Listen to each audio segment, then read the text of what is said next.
हाय नमस्कार, मी Shweta from for your Desi. So मी आज घातलेला हा पुतळी हार आहे. पुतळी हार म्हटलं की टिपिकल ट्रेडिशनल, पण त्याला पण थोडंसं युनिक असं कॉम्बिनेशन केलेलं आहे. सेम तसेच इयरिंग्स येतील. इवन हे आर्टिफिशियल वाटतच नाही. यांना तुम्ही रिअल गोल्ड बरोबर घातलं तर सेम दिसेल. त्याच्याबरोबर मी पेअर केलेली ही दुर्वा हार आहे.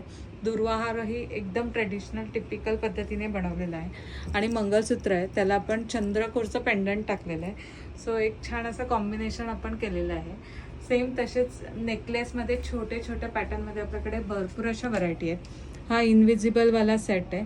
हा चंदनहारची डिझाईन, त्याला घुगरी लावलेल्या आहेत. हे सोरस्कीचं पेंडंट असलेला नेकलेस आहे.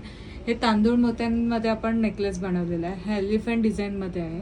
इवन हाही चोकर एकदम छान कॉम्बिनेशनमध्ये आहे, घुगरी आणि मोत्यांमध्ये. सेम तसेच गोल्डमध्ये आपण ठुशी पॅटर्नमध्ये एक वेगवेगळे प्रकार बनवलेले आहेत. रिअल गोल्डची रिप्लेसमेंट आहे. मोत्यांमध्ये आपण छान असं कॉम्बिनेशन केलेलं आहे. आणि हा पण झुमक्यामध्ये पॅटर्नमध्ये चोकर आहे.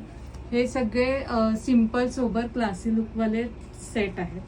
त्याच्यामध्ये हा बकुळी हार आहे. बकुळी हार पण आतापर्यंत ट्रेडिशनलमध्ये आपण थोडा युनिक पद्धतीने बनवलेला आहे. हा पण तनिक्सचा सेम पीस आपण रिप्लिका केलेली आहे. सो रिअल गोल्ड सारखे दिसणारे पण आर्टिफिशियल आणि ट्रॅव्हलिंगसाठी मस्त ऑप्शन आपण घेऊन आलेलो आहोत.